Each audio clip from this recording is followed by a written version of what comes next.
Hello everyone, and thank you so much for being here today. Each episode like this takes an incredible amount of time and effort to create. I spend hours reviewing every detail, verifying every fact, and carefully choosing real cases that truly leave a lasting impact. I do it all for you.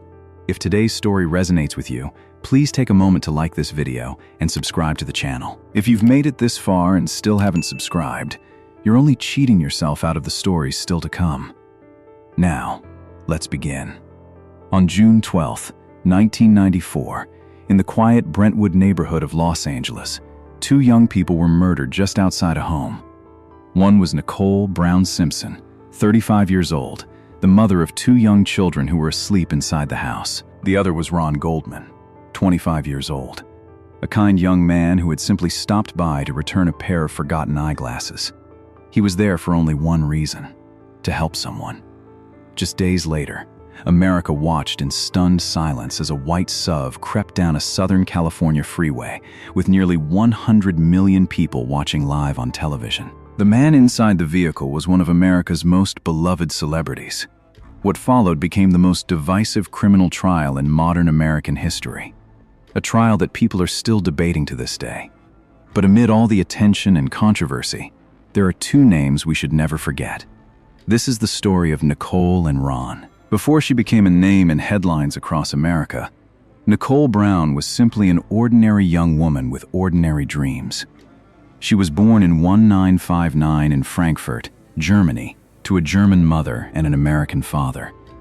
When she was a child, her family moved to California. She grew up there as the second of four daughters. At 18, Nicole was working as a waitress when she met a man who was already famous across the United States. It was O.J. Simpson, a legendary football star. He had won college football's highest honor, played for years in the National Football League, and later became an actor, sports commentator, and a familiar face in television commercials. To the American public at the time, he represented success, charm, and the American dream. People saw him smiling on billboards, appearing in comedy films, and analyzing football games on television. He was the kind of person America believed it knew. Nicole and O.J. married in 1985. They had two children, a daughter named Sydney and a son named Justin. From the outside, they looked like the perfect family. A beloved sports icon, a beautiful wife, and two young children. But behind closed doors, the reality was very different. This is the part of the story that many people chose not to see for years. It was difficult to believe that the smiling man in television commercials, the football hero admired by millions, could be a completely different person at home. Nicole's journals documented years of abuse that began early in their relationship. Throughout their marriage, she called the police multiple times. But many of those calls were not taken seriously, because the man she was reporting was a celebrity admired by the entire country. Then came New Year's Day in 1989, when everything changed. Nicole called 911. When officers arrived, they found her hiding in bushes outside the house, injured and terrified. She had visible injuries from an assault, including a split lip, a swollen face, and hand-shaped bruises around her neck.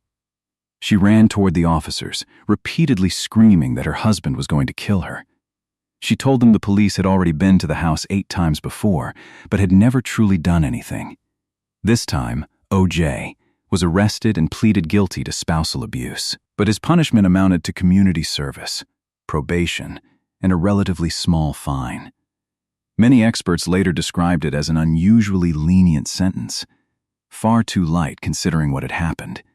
It sent an unspoken message that for someone famous enough, even domestic violence could be overlooked. After that night, Nicole began protecting herself in her own way. She asked her sister to photograph the injuries on her face and neck. She locked the photographs in a safe, and she told her sister that if anything ever happened to her, those photographs would be the evidence. Pause for a moment and think about that.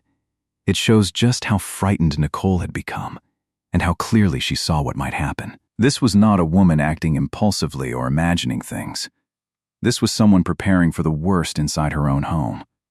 In 1992, Nicole divorced O.J., but leaving the relationship did not mean she was safe. In fact, for many women in abusive relationships, leaving is often the most dangerous time. In October 1993, more than a year after the divorce, Nicole called 911 twice, and one night after OJ forced his way into her home and began shouting. During one of those calls, she made a statement that would later leave millions of people speechless. When the dispatcher asked who the man was, Nicole answered in a weary voice that it was OJ Simpson, adding that she assumed they already knew his history. In her voice was the exhaustion of someone who had come to believe that a famous name could determine whether she would be heard or ignored. But perhaps the most heartbreaking detail is this. Nicole had told people close to her that she believed OJ would kill her, and that he would get away with it. She did not say it just once. She told one friend that things between them had become so bad that he was going to murder her and escape punishment. She told another that she was certain he would one day carry out his threats. She saw her fate coming, and she tried to warn the people around her. In early June 1994, she even contacted a shelter for victims of domestic violence, saying that her ex-husband had threatened to kill her. It was the final cry for help from a woman who had nearly run out of hope but was still reaching for anything that might save her. Just a few days after that call, Nicole's prediction became reality. Now it is time to talk about the second victim in this story. A man who, for many years, was unfairly forgotten. His name was Ron Goldman. Ron was born in 1968 in Chicago and grew up in Illinois. After his parents divorced, he and his younger sister, Kim, were raised by their father, Fred Goldman. In the late 1980s, Ron moved to Southern California to build a life of his own. He was a vibrant young man with a strong work ethic. He worked a variety of jobs to support himself, including as a waiter, a tennis instructor, and occasionally as a model. He was also certified as an emergency medical technician. He was passionate about fitness, did not drink alcohol, and was well liked by friends for his kindness and warm personality. But there was one side of Ron that few people knew about. He spent time volunteering to help children with cerebral palsy. That was the kind of person he truly was, someone who was always willing to help others. Ron had a dream. He wanted to open his own restaurant or bar in Brentwood. He had even chosen its symbol, the ancient Egyptian ankh, representing life, which he had tattooed on his shoulder. He was only 25 years old, in the prime of his life, with an entire future ahead of him. Ron and Nicole met around the beginning of 1994. They were friends who knew them both, as well as investigators later assigned to the case, consistently said there was nothing romantic between them. They were simply friends. Ron was the kind of person who would help a friend without thinking twice. Sadly, in the years that followed, as the media focused almost entirely on the celebrity at the center of the case, Ron Goldman's name was often pushed into the background. People talked about the famous athlete, the trial, and race, while sometimes forgetting that an innocent young man had also lost his life that night. His father and sister spent years fighting to remind the world that Ron was not a supporting character in someone else's story. He was a real person, with a name, a family, and a future that was stolen from him. And it was precisely because he was willing to help others that he found himself in the wrong place on that fateful night. On the evening of June 12, 1994, after attending his daughter's dance recital, Nicole had dinner with her family at an Italian restaurant in Brentwood. Ron happened to be working there as a waiter. Nicole's mother accidentally left a pair of eyeglasses at the restaurant. Later that evening, when Ron learned about it, he offered to drop them off at Nicole's house on his way home. It was a simple act of kindness, exactly the kind of thing he would do. He left the restaurant shortly before 10 p.m. No one could have imagined that one small gesture would lead to his death. Outside Nicole's home on Bundy Drive in Brentwood, both Nicole and Ron were stabbed to death just outside the front entrance. Out of respect for the victims, we will not go into the details. It is enough to say that it was an extraordinarily brutal crime. Nicole's 2 young children were asleep inside the house, completely unaware that their mother had been killed only a few steps away. Neighbors later said they heard Nicole's dog barking continuously throughout the night. The dog remained beside her body in the darkness. It was the animal, with blood on its paws, that finally caught the attention of a passerby. Around midnight, that passerby discovered the bodies. From that moment on, one of the most infamous murder cases in American history began. Investigators quickly focused their attention on one person, Nicole's ex-husband. Early that morning, detectives went to O.J. Simpson's home. They noticed blood on his white Ford Bronco. After entering the property, one detective found a blood-stained glove along a walkway behind the house, believed to be the matching glove to one found at the crime scene. At the time, O.J. was on a flight to Chicago for a business engagement. When he returned, detectives noticed that he had a cut on one of his fingers. He voluntarily provided a blood sample for comparison. Then the forensic results began coming back, and they painted a troubling picture. Blood found at the crime scene matched O.J. Simpson. Blood inside his white Bronco matched both him and the two victims. A sock recovered from his bedroom contained blood matching Nicole. The blood-stained glove contained DNA from all three individuals, along with carpet fibers consistent with those from his vehicle and dog hair matching Nicole's dog. The statistical probabilities presented by forensic experts were extraordinarily strong. The chance that the blood recovered at the crime scene belonged to someone other than O.J. Simpson was calculated to be approximately 1 in hundreds of millions. The probability associated with the blood on the sock was even smaller. Shoe prints left at the scene matched a rare, expensive brand of leather shoes in O.J.'s size. To many people, the evidence appeared overwhelming. But the story was far from over. In fact, it was only beginning, because having evidence is one thing. Convincing 12 jurors beyond a reasonable doubt is something entirely different. On June 17, 1994, O.J. Simpson was informed that he would be charged with murder. He agreed to surrender to authorities, but when the appointed time arrived, he never appeared. Instead, he became a fugitive. That afternoon, one of the most extraordinary events in American television history unfolded. O.J. was spotted riding in the back seat of a white Ford Bronco driven by his close friend. Inside the vehicle, he reportedly had a passport, a large amount of cash, and a disguise. Authorities believed he was holding a handgun to his own head. Police did not force the vehicle to stop. Instead, they followed it at low speed along Los Angeles freeways for more than an hour.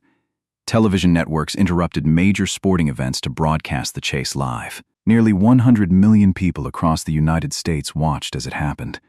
Crowds gathered along the freeways, with some holding signs supporting O.J. It was a scene unlike anything America had ever witnessed. Part police pursuit, part national television event. In the end, the Bronco returned to O.J.'s home, where he surrendered peacefully. Many people later asked a very simple question. If someone is truly innocent, why would they run? Why bring along cash, a passport, and a disguise? But regardless of what people believed, everything would ultimately be decided in court. And that trial would become something America had never seen before. It became known as the trial of the century, lasting from the beginning of 1995 through the fall of that year. It was televised live and dominated the nation's attention for months. The prosecution, led by two veteran prosecutors, built its case around O.J. Simpson's history of domestic violence. They argued that years of abuse had steadily escalated, culminating in the night Nicole was murdered. According to the prosecution, the killings were the final act of a man who could not accept losing control over a woman he believed belonged to him. As for Ron Goldman, they argued that he was simply an innocent man who happened to be in the wrong place at the wrong time and paid with his life. But O.J.'s defense team, one of the most famous and expensive legal teams in America, presented a completely different story. And their strategy was remarkably effective. They did not try to prove O.J.'s innocence in the traditional sense. Instead, they attacked the integrity of the investigation itself. They argued that investigators had handled evidence with astonishing carelessness. Blood samples were collected using the same swab at multiple locations. Evidence technicians sometimes failed to change gloves while collecting evidence. Blood samples were left unrefrigerated for hours. A bloody fingerprint discovered at the crime scene was overlooked and later disappeared. Investigators even used a blanket from inside Nicole's home to cover her body, potentially contaminating the evidence. The defense strategy was straightforward. They knew they did not have to explain every piece of evidence. They only needed to expose enough problems to create reasonable doubt. leading jurors to question whether any of the evidence collected by investigators could truly be trusted. Then they focused on one individual, a detective who would become the center of the controversy. He was one of the first detectives at the crime scene and the officer who discovered the blood-stained glove at O.J.'s home. The defense proved that the detective had testified under oath that he had not used racist language in the previous 10 years. But they possessed audio recordings demonstrating the opposite. The detective had lied while under oath. When asked directly in court whether he had planted or fabricated evidence, the detective invoked his Fifth Amendment right against self-incrimination and refused to answer. That moment dealt a devastating blow to the prosecution's case, because once jurors lost confidence in one of the lead investigators, they naturally began questioning everything he had touched. At this point, however, it is important to recognize an important distinction that is often overlooked. The fact that the detective had made racist remarks and lied under oath did not automatically prove that he had planted evidence.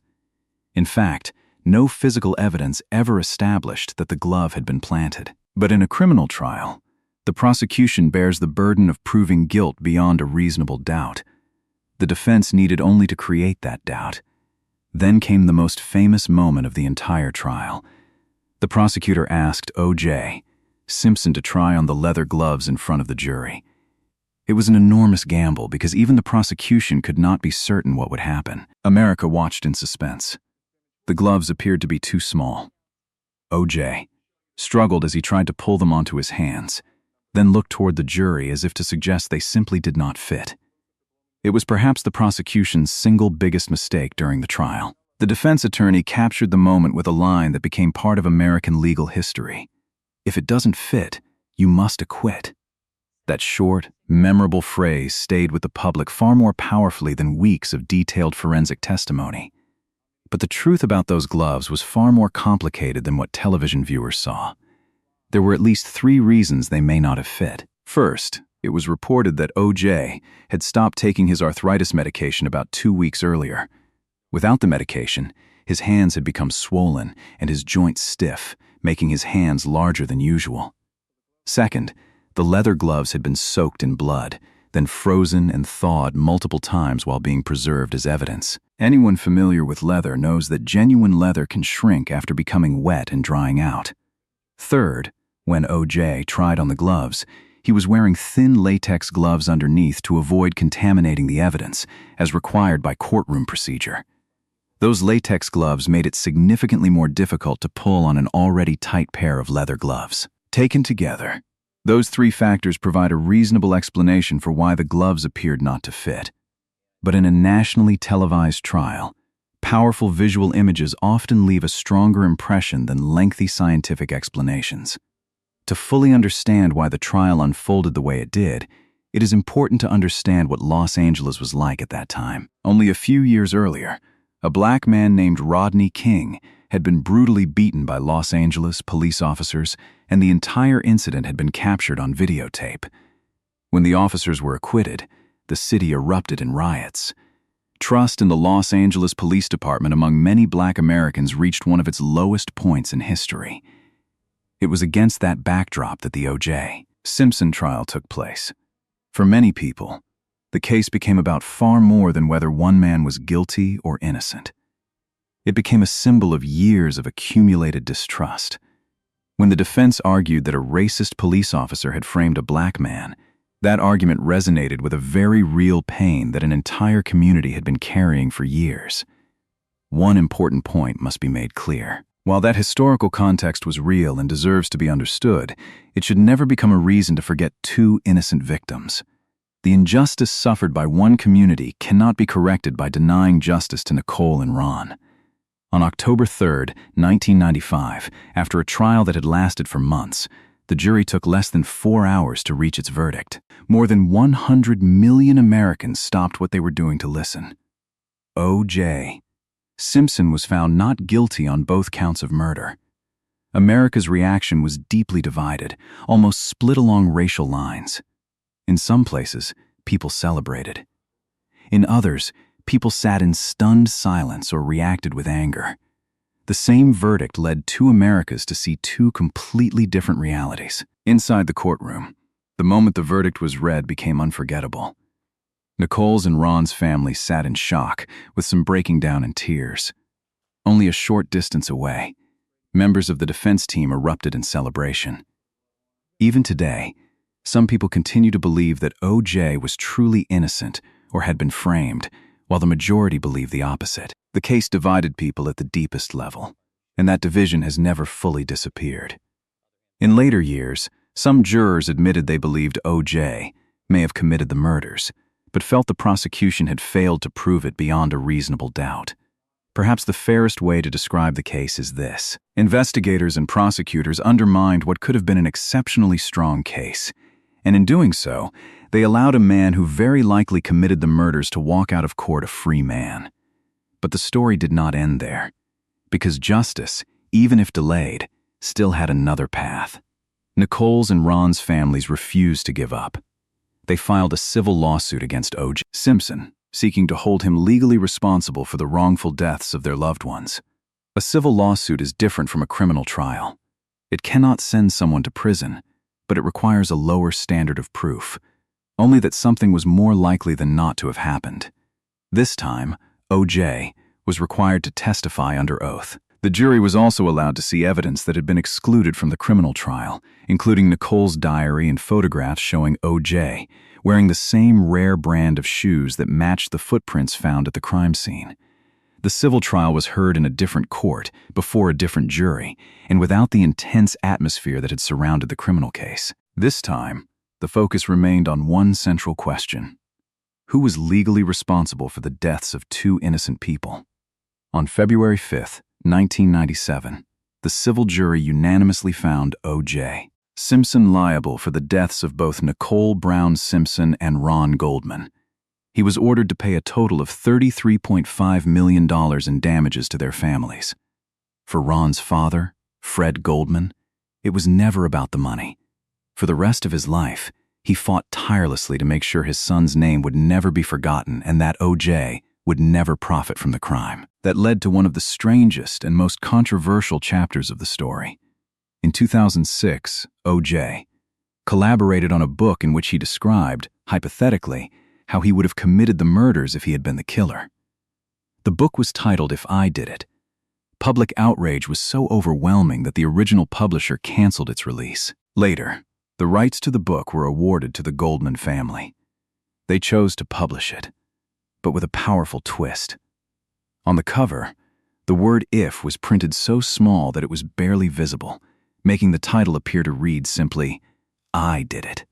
For many people, no further evidence was necessary. Few things spoke louder than a man writing an entire book describing how he would have killed his former wife, even if he claimed it was only hypothetical. For the victims' families, transforming that book into what appeared to be a confession, and using its proceeds to support victims of violent crime, was a way of reclaiming something meaningful from their loss. Simpson's life afterward became a long, downward spiral. In 2007, he and several other men entered a hotel room in Las Vegas to recover sports memorabilia that he claimed belonged to him, while armed.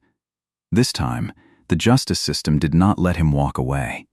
In 2008, exactly 13 years after his murder acquittal, a jury convicted him of armed robbery and kidnapping. He was sentenced to years in prison. For many people, although it was an entirely different case, it felt like one of history's ironies. That the violence he had once escaped finally brought him behind bars. He was granted parole and released from prison in 2017. On April 10, 2024, O.J. Simpson died of cancer at the age of 76. By the time of his death, the Goldman family had still not received most of the damages awarded by the civil court. Now, after all these years, what should remain is not endless debate over a courtroom verdict. What should remain are the memories of two people whose lives were taken. Nicole Brown Simpson was a mother, a daughter, and a sister. She spent years living in fear. She tried to speak out. She tried to protect herself and her children. She was neither blind to the danger nor imagining it. She saw the worst coming and pleaded for help. She deserves to be remembered as a complete human being, not simply as the former wife of a famous man. Ron Goldman was a 25-year-old young man with his entire future ahead of him. He was kind, hardworking, and generous. He was there that night for one simple reason: to return a pair of forgotten glasses to a friend. He did not deserve to die, and he deserves to be remembered by his own name, not merely as a supporting figure in someone else's story. The story of Nicole and Ron leaves each of us with important lessons to reflect upon. First and foremost, this case reminds us that justice is fragile. No matter how strong a case may appear, it can fall apart if the people entrusted with the system act carelessly, dishonestly, or with bias. Professionalism and integrity are not small matters. They are what keep justice alive for everyone. It also reminds us of an uncomfortable truth. Wealth and fame can sometimes influence the scales of justice in ways that ordinary people never could. But perhaps the most important lesson, and the most personal one, comes from Nicole's life. For years, she lived in an abusive relationship. She warned people. She told her family, her friends, and even the police that she feared she would be killed. She did everything she could. There is one painful truth this story teaches us. Domestic violence rarely ends on its own. More often, it escalates over time. And the most dangerous moment for many victims is often when they try to leave. If you, or someone you care about, is living in a relationship that makes you feel afraid, trust that feeling. When someone says they fear for their life, believe them and take their words seriously. Do not carry that fear alone. Reach out to someone you trust, stay connected with family and friends, and seek help from organizations dedicated to supporting people facing danger in their own homes. Asking for help is not a sign of weakness. It is one of the strongest and bravest things a person can do. Nicole's death was not entirely in vain. It helped awaken an entire nation to the seriousness of domestic violence and contributed to changes aimed at protecting other women. In a way, even after her death, she continues to protect people she never had the chance to meet. If this story has made you stop and reflect, please take a quiet moment to remember Nicole, Brown, Simpson, and Ron Goldman. Not as two names from a famous criminal case, but as two human beings who lived, loved, dreamed, and were deeply loved. Thank you for listening all the way to the end of this story. If you found it meaningful, please share it so that their names will never be forgotten.